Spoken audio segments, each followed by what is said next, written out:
Hello students, very good afternoon. Welcome to ఎల్టెక్స్ classes. ఈరోజు మనం non performing assets అంటే ఏంటో తెలుసుకుందాం. Very important and interesting concepts in banking. ఇప్పుడు నాన్ పర్ఫార్మింగ్ అసెట్స్లో మనకి 3 పదాలు కనిపిస్తున్నాయి: నాన్ పర్ఫార్మింగ్ అండ్ అసెట్స్. ఈ మూడింటిని 3 ముక్కలుగా విడగొట్టేస్తే మీకు చాలా ఈజీగా అర్థమైపోతుంది. ఫస్ట్ ఆఫ్ ఆల్, బ్యాంక్ పరిభాషలో మనం మాట్లాడుకునేటప్పుడు బ్యాంక్స్ ఎలా రన్ అవుతాయి ఒకసారి చూస్తే, ఫస్ట్ బ్యాంక్స్కి ఫండ్స్ ఎక్కడి నుంచి వస్తాయి? ప్రధానంగా డిపాజిట్స్. అంటే ప్రజలు వాళ్ళ దగ్గర ఉన్న ఎక్సెస్ మనీని బ్యాంకుల దగ్గర డిపాజిట్స్ రూపంలో దాచుకుంటారు. అలా కలెక్ట్ చేసిన డిపాజిట్స్ని బ్యాంక్స్ ఏం చేస్తాయి? అవసరంలో ఉన్న వాళ్ళకి లోన్స్ రూపంలో ఇస్తాయి. అయితే ఇక్కడ మనం తెలుసుకోవాల్సింది ఏంటి అంటే, ఇక్కడ డిపాజిట్స్ లోన్స్ అని మాట్లాడుతున్నాం కదా, ఈ డిపాజిట్ అనేది బ్యాంక్కి అసెటా లయబిలిటీయా? అసలు అసెట్ అంటే ఏంటి? ఆస్తి. ఆస్తి అంటే ఏంటి? ఆదాయాన్ని ఇచ్చేది. ఆదాయాన్ని ఇచ్చేది ఏంటి? లోను. ఎందుకంటే బ్యాంక్ వాడు లోన్ ఇచ్చినప్పుడు లోన్ మీద బ్యాంకుకి ఇంట్రెస్ట్ వస్తుంది. ఆ ఇంట్రెస్ట్ అనేది major source of income for a bank. కాబట్టి లోన్స్ని బ్యాంక్స్ అసెట్స్ అని పిలుస్తాయి. అంటే బ్యాంక్ పరిభాషలో అసెట్ అంటే మీనింగ్ ఏంటి? లోన్. బ్యాంక్ పరిభాషలో అసెట్ అంటే మీనింగ్ ఏంటి? లోన్. అదే డిపాజిట్స్ తీసుకుంటుంది కాబట్టి బ్యాంకు, ఆ డిపాజిట్లకి బ్యాంకు వడ్డీ కలిపి తిరిగిస్తుంది. It has to pay back deposits along with interest to the customer or depositor. అందుకని అంటే మనం తిరిగి ఇచ్చేయాల్సిన దాన్ని మనం ఏమంటాం? లయబిలిటీ అంటాం. మనం తిరిగి ఇచ్చేయాల్సిన దాన్ని లయబిలిటీ అంటాము. మనకి తిరిగి వచ్చేది వడ్డీతో సహా మనకు వచ్చేదాన్ని మనం అసెట్ అంటాం. సో బ్యాంక్ పరిభాషలో అసెట్ అంటే మీనింగ్ ఏంటి? లోన్. లయబిలిటీ అంటే మీనింగ్ ఏంటి? డిపాజిట్. డిపాజిట్ని లయబిలిటీ అంటాము, లోన్ని అసెట్ అంటాము అన్న విషయాన్ని మీరు ఫస్ట్ గుర్తుపెట్టుకోవాలి. అయితే నెక్స్ట్ మీరు గుర్తుపెట్టుకోవాల్సిన అంశం ఏంటంటే, ఎప్పుడైతే బ్యాంక్ ఒక ఇండివిజువల్కి లోన్ లేదా దాన్ని మనం అసెట్ అంటున్నాం కదా, ఇది ఇస్తుందో బ్యాంకుకి టెన్షన్ మొదలవుతుంది. ఎందుకు? తిరిగి ఇస్తాడా ఇవ్వడా? తీసుకునేటప్పుడు కష్టాలన్నీ చెప్తారు, బాధలన్నీ చెప్తారు, కన్నీళ్ళన్నీ చెప్తారు, వస్తారు, లోన్ అప్లికేషన్ పెడతారు, అన్నీ చేస్తారు, తీసుకుంటారు. తర్వాత తిరిగి ఇచ్చేటప్పుడు మ్యూజిక్ అనేది బ్యాంకుకి స్టార్ట్ అవుతుంది. సో ఈ మ్యూజిక్ స్టార్ట్ అవుతుందని బ్యాంకుకి కూడా తెలుసు. అందుకని సక్రమంగా పేమెంట్లు వచ్చేస్తున్న అకౌంట్లని, సక్రమంగా పేమెంట్స్ రాని అకౌంట్లని సెపరేట్ చేస్తుంది అనమాట. Very interesting and important point ఇది. బ్యాంకు ఏ లోన్స్ అయితే మనం ఇచ్చిన లోన్స్ ప్రాపర్గా ప్రిన్సిపల్ ఇంట్రెస్ట్ వచ్చేసేవన్నీ కూడా, ప్రిన్సిపల్ ఇంట్రెస్ట్ ప్రాపర్గా వచ్చేసేవన్నీ ఏమంటాం మనం? We call them standard assets. వాటిని స్టాండర్డ్ అసెట్స్ అంటాం. అంటే ఇక్కడ లోను, ఈఎంఐలు అన్నీ పక్కాగా వచ్చేస్తున్నాయి అని అర్థం. అలా కాకుండా ఇబ్బంది పెడుతున్నవి ఏవైతే ఉన్నాయో వాటికి డిఫరెంట్ కేటగరైజేషన్ బ్యాంక్స్ చేస్తాయి. గుర్తుపెట్టుకోండి, నేను చాలా ఇంట్రెస్టింగ్ అండ్ ఇంపార్టెంట్ పాయింట్స్ చెప్తున్నాను ఇవి. ఫస్ట్ ఆఫ్ ఆల్, ఎస్ఎంఏ అంటే స్పెషల్ మెన్షన్ అకౌంట్. ఎన్ఎఫ్ అంటే నాన్ ఫైనాన్షియల్ అని అర్థం. Special mention account non financial అంటే అర్థం ఏంటి? ప్రిన్సిపల్ పేమెంట్ జరిగిపోతుంది, ఇంట్రెస్ట్ పేమెంట్ కూడా జరుగుతుంది. అంటే ఈఎంఐ ప్రాపర్గా కడుతున్నాడు. కానీ ఎవరైతే మనకి కట్టాలో వాళ్ళకి కొన్ని రిస్కులు ఉన్నాయి. సో మనకి ఎవరైతే పే చేయాల్సిన వ్యక్తి ప్రస్తుతానికి డబ్బులు అయితే కట్టేస్తున్నాడు, కానీ దేర్ ఆర్ సర్టెన్ రిస్క్స్. ఆ రిస్క్ ఏంటి? ఫర్ ఎగ్జాంపుల్, ఆ కంపెనీకి, మన దగ్గర అప్పు తీసుకున్న కంపెనీకి కోర్టులో లిటిగేషన్ ఉండొచ్చు, ఓకే, కేసెస్ రన్ అవుతూ ఉండొచ్చు, లేకపోతే ఫ్యూచర్లో లాసెస్లోకి వెళ్ళొచ్చు. ఈరోజు బాగానే ఉంది కానీ ఫ్యూచర్లో లాసెస్లోకి వెళ్ళొచ్చు. ఇట్లా ఏమైనా ఉంటే అట్లాంటి దాన్ని మనం ఎస్ఎంఏ నాన్ ఫైనాన్షియల్ అని బ్యాంక్స్ కేటగరైజ్ చేస్తాయి. సో ఇక్కడ రిస్క్ ఉంది, కాకపోతే ప్రస్తుతానికి రిస్క్ లేదు. ఇమీడియట్గా అయితే పేమెంట్లు పడిపోతున్నాయి, ఈఎంఐలు పడుతున్నాయి, కానీ ఫ్యూచర్లో రిస్కులు ఉండే అవకాశం ఉంది అని ఇలా ఎస్ఎంఏ నాన్ ఫైనాన్షియల్ అని ఒక కేటగిరీ కింద డిఫైన్ చేస్తారు. Then there is second category called SMA zero. SMA zero అంటే అర్థం ఏంటి అంటే, మనకి ఏ అకౌంట్స్లోనైతే పేమెంట్ రావడం లేట్ అయ్యిందో, ఫర్ ఎగ్జాంపుల్ 1వ తారీఖు మీకు ఈఎంఐ రావాలి, 1వ తారీఖు రావాల్సిన ఈఎంఐ 1వ తారీఖు రాకుండా వాయిదా పడింది అనుకోండి, ఒక్కరోజు వాయిదా పడినా సరే అది మనకి ఎస్ఎంఏ జీరో కిందకు వస్తుంది. అది SMA 0 కిందకి వస్తుంది. అయితే ఎంతవరకు 1 నుంచి 30 డేస్, అంటే 1 to 30 డేస్ డిలే ఉంటే 1 to 30 డేస్ డిలే ఉంటే దాన్ని SMA 0 అని అంటాం. అదే SMA 1 అని నెక్స్ట్ కేటగిరీ. సో ఇక్కడ ఏంటంటే మనకి ఈ డిలే ఏదైతే ఉందో అది 31 నుంచి 60 డేస్. అంటే మనకి EMI డ్యూ డేట్ వచ్చిన తర్వాత 31 రోజులు దాటి 60 రోజుల లోపు ఉందనుకోండి, అంటే పేమెంట్ జరగకపోవడం. పేమెంట్ ఏమో జరగట్లా, ఎన్ని రోజులు అయింది జరగలేదంటే 31 రోజులు దాటిపోయింది. అర్థమైందా? 30 డేస్ దాటిపోయింది. సో 31 డేస్ నుంచి 60 డేస్ వరకు డిలే ఉంటే దాన్ని SMA 1 అని అంటాం. SMA అంటే ఏం చెప్పాను? Special mention account. Then SMA 2. So SMA 2 ఏంటి?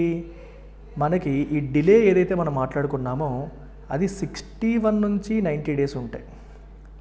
If it is between 61 to 90 days, that is SMA 2. ఇవన్నీ ఏంటమ్మా? స్పెషల్ మెన్షన్ అకౌంట్ అనే పేరుతో బ్యాంక్స్ కేటగరైజ్ చేస్తాయి. Special mention account. ఓకేనా? ఏ ఇష్యూ లేకపోతే స్టాండర్డ్ అసెట్, అలా కాకుండా ఇప్పటికి బాగానే ఉంది కానీ ఫ్యూచర్లో ఇష్యూ రావచ్చు, they have some litigations, cases ఇలాంటివి ఏవైనా ఉన్నాయి, something that is non financial, ప్రస్తుతానికి రిస్క్ లేదు కానీ ఫ్యూచర్లో ఉండొచ్చు అనుకుంటే SMA నాన్ ఫైనాన్షియల్ అంటాము. SMA నాన్ ఫైనాన్షియల్లో ఇప్పటివరకు EMI డిఫాల్ట్ ఏమీ జరగలేదు, పేమెంట్ జరుగుతున్నాయని అర్థం. Then SMA 0. SMA 0 అంటే ఏం చెప్పానమ్మా? 1 నుంచి 30 డేస్ డిలే ఉంటే, 1 డే నుంచి 30 డేస్ డిలే ఉంటే పేమెంట్లో SMA 0. 31 to 60 డేస్ అయితే SMA 1. 61 to 90 డేస్ అయితే SMA 2 కింద కేటగరైజ్ చేస్తారు. SMA అంటే స్పెషల్ మెన్షన్ అకౌంట్. సార్ మీరు నాన్ పర్ఫార్మింగ్ అసెట్స్ చెప్తానని చెప్పి SMAs చెప్తున్నారేంటి అని మీరు అనుకుంటారేమో. Now let's come to non performing. అది 91 డేస్ దాటితే, if it is more than 90 days, 90 days దాటింది అనుకోండి, అంటే మనకి ప్రిన్సిపల్ కానీ లేదా ఇంట్రెస్ట్ కానీ లేదా EMI కానీ మనకి కట్టాల్సింది కట్టకుండా 90 రోజులు దాటిపోయింది అనుకోండి, then we call it non performing asset. అప్పుడు దాన్ని నాన్ పర్ఫార్మింగ్ అసెట్ అని చెప్పి పిలవడం జరుగుతుంది. సో 90 డేస్ లోపు దాన్ని నాన్ పర్ఫార్మింగ్ అసెట్ అని చెప్పి అనం. మోర్ దాన్ 90 డేస్ అయితేనే నాన్ పర్ఫార్మింగ్ అసెట్గా పిలవడం అనేది జరుగుతుంది. అయితే దీనికి వేరేగా పేర్లు ఏమైనా ఉన్నాయా? ఉన్నాయి. ఒకటి, మొదటిది ఏంటంటే మనకి సబ్స్టాండర్డ్ అసెట్ అంటాం. నాన్ పర్ఫార్మింగ్ అసెట్స్లో కూడా మళ్ళీ 3 పేర్లు ఉంటాయి. Substandard asset. సబ్స్టాండర్డ్ అసెట్ అంటే అర్థం ఏంటి? ఈ 90 డేస్ దాటిపోతే, the moment it crosses 90 days it becomes substandard asset. ఇమీడియట్గా సబ్స్టాండర్డ్ అసెట్ అవుతుంది. ఎంతవరకు? Up to 12 months. Up to 12 months from becoming NPA or SSA, substandard asset. అంటే తను సబ్స్టాండర్డ్ అసెట్ అయిన తర్వాత అక్కడి నుంచి 12 నెలల వరకు కూడా దాన్ని సబ్స్టాండర్డ్ అసెట్ అని పిలుస్తాం. అంటే మీకు ఎగ్జాంపుల్ చెప్తే, 1st January డ్యూ పేమెంట్, నీ పేమెంట్ 1st January చేయాలి, కానీ నువ్వు చేయలేదు. సో 1st April నాడు, అంటే 3 నెలలు అయిపోయింది కదా, 1st April నాడు నువ్వేమవుతావు? సబ్స్టాండర్డ్ అసెట్ అవుతావు, లేదా అఫీషియల్గా నాన్ పర్ఫార్మింగ్ అసెట్ అని పిలువబడతావు. NPAలోనే ఫస్ట్ కేటగిరీ సబ్స్టాండర్డ్ అసెట్. ఇది 1st April 2024 అనుకోండి. ఎప్పటి వరకు ఇది సబ్స్టాండర్డ్ అసెట్ అని పిలువబడుతుందంటే 31st March, అంటే 1 year వరకు, 2025. 31st March 2025 వరకు కూడా ఆ అసెట్ని మనం సబ్స్టాండర్డ్ అసెట్గానే పిలుస్తాం. దాని పేరేమీ మారదు. Okay, it will be called substandard asset till 31st March 2025. అంటే 1st January కదా డ్యూ, అక్కడ నుంచి కౌంట్ చేయకూడదు. ఎప్పుడైతే సబ్స్టాండర్డ్ అసెట్గా మారిందో అక్కడ నుంచి 1 year కౌంట్ చేసుకోవాలి. అప్పటి వరకు కూడా దాన్ని సబ్స్టాండర్డ్ అసెట్గానే పిలవడం జరుగుతుంది. మరి నెక్స్ట్ కేటగిరీ ఏంటి? Second category is doubtful asset. Second category ఏమన్నా అంటే విత్ ఇన్ NPA మళ్ళీ 3. స్పెషల్ మెన్షన్ అకౌంట్స్లో 4 కేటగిరీస్ ఎలా చెప్పానో, అలాగే నాన్ పర్ఫార్మింగ్ అసెట్స్లో కూడా మళ్ళీ 3 కేటగిరీలు.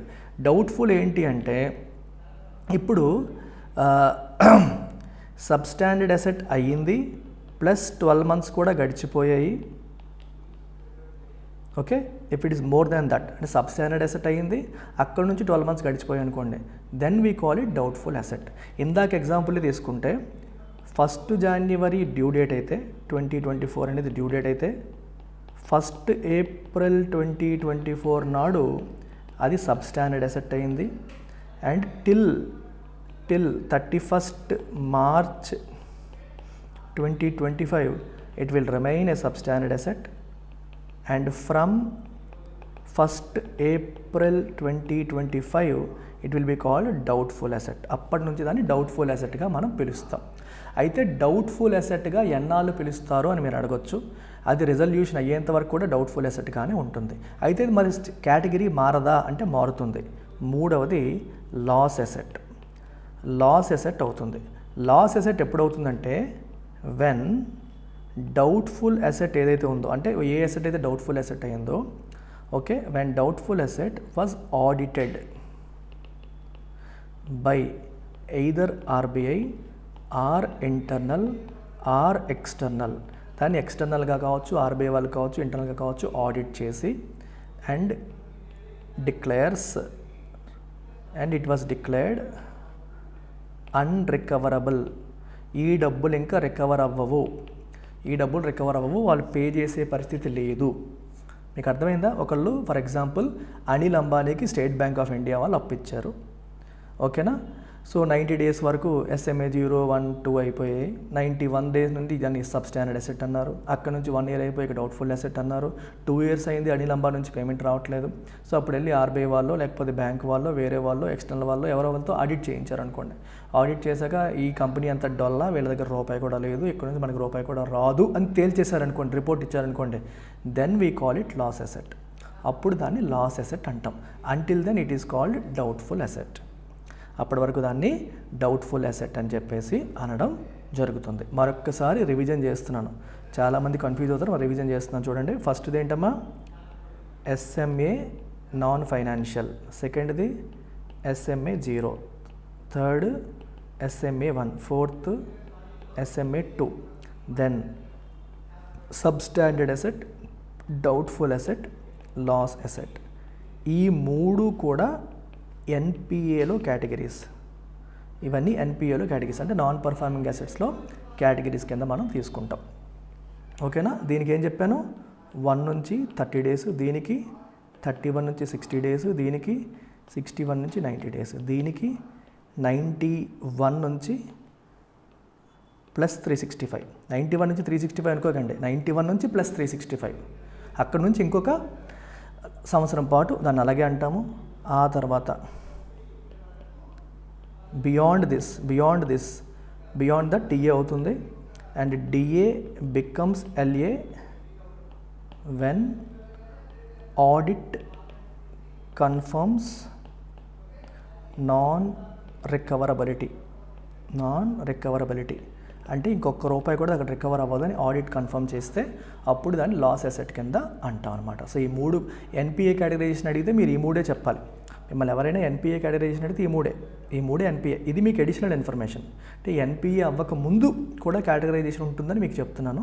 బట్ ఎన్పిఏ అనేది 90 days దాటిన తర్వాత ఎన్పిఏ అని అనడం అనేది జరుగుతుంది. అయితే ఇక్కడతో సరేనా కాదు, ఇంకా కొంచెం మీకు చెప్తాను. You need to understand A concept called provisioning అనే కాన్సెప్ట్ కూడా మీరు తెలుసుకోవాలి. ఎప్పుడైనా సరే ఒక లోన్, దాన్నే మనం అసెట్ అంటాం. వెన్ ఇట్ బికమ్స్ ఎన్పిఏ లేదా non performing asset, banks are required to do provisioning చేయాలి. ప్రొవిజనింగ్ అంటే అర్థం ఏంటి? అసలు ఫస్ట్ ఆఫ్ ఆల్ ఎన్పిఏ అయ్యిందంటే అర్థం ఏంటి? ఎన్పిఏ అయ్యింది అంటే ఈ లోన్ నుంచి మనకి ఫండ్స్ తిరిగి వస్తాయా లేదా డౌట్ అని అర్థం, అంతే కదా. మొండి బకాయి అయిపోయినట్టే కదా, వాడు పేమెంట్ చేయట్లేదు. సో మనకి ఫుల్గా వస్తాయని ఆశలు పెట్టుకొని తర్వాత ఒక్కసారిగా రూపాయి కూడా రాదు అని బాధపడే బదులు బ్యాంక్స్ ఆర్బీఐ ఏం చెప్తుందంటే, మీరు ఎప్పటి నుంచే దీంట్లోంచి మనకి ఫ్యూచర్లో కొంత లాస్ వస్తుంది అనే విషయాన్ని మీరు గుర్తించి ఈరోజు మీకు ఈ క్వార్టర్లో మీకు వస్తున్న ప్రాఫిట్లోంచి, ఓకే, ప్రజెంట్ మీకు వస్తున్న ప్రాఫిట్లోంచి you set aside some amount, కొంత అమౌంట్ని మీరు పక్కన పెట్టండి. ఎందుకు? To provide for future losses. అంటే రేపు పొద్దున్న అది ఏదో రోజు మనకి రికవర్ అవ్వలేదని చెప్పి మనం మాట్లాడుకుంటాం. ఆ రోజు బాధపడే బదులు ఈ రోజే మీ ప్రాఫిట్లోంచి కొంత అమౌంట్ మీరు పక్కన పెట్టండి అని చెప్పేసి ఆర్బీఐ గైడ్లైన్స్. అలా పక్కన పెట్టిన అమౌంట్నే మనం ప్రావిజనింగ్ అంటాం. అలా పక్కన పెట్టిన అమౌంట్ని మనం ఏమంటామా, వీ కాల్ ఇట్ ప్రావిజన్స్ లేదా ప్రావిజనింగ్ అని అంటాం. So provisioning is nothing but the amount of money that is set aside from current profits to account for future losses due to non performing assets. Non performing assets నుంచి భవిష్యత్తులో రాబోయే losses కోసం ఈరోజు మన ప్రాఫిట్లోంచి పక్కన పెట్టిన అమౌంట్నే మనం ప్రావిజనింగ్ అని అంటాము. ఇది మీరు గుర్తుపెట్టుకోండి. ప్రావిజనింగ్ చాలా ఇంపార్టెంట్. దీని మీద కూడా క్వశ్చన్స్ అడుగుతారు. ఇప్పుడు గుర్తుపెట్టుకోవాల్సినవి ఇంకో 2 కాన్సెప్ట్ చెప్తాను. జిఎన్పిఏ అండ్ ఎన్ఎన్పిఏ. జిఎన్పిఏ అంటే అర్థం ఏంటి?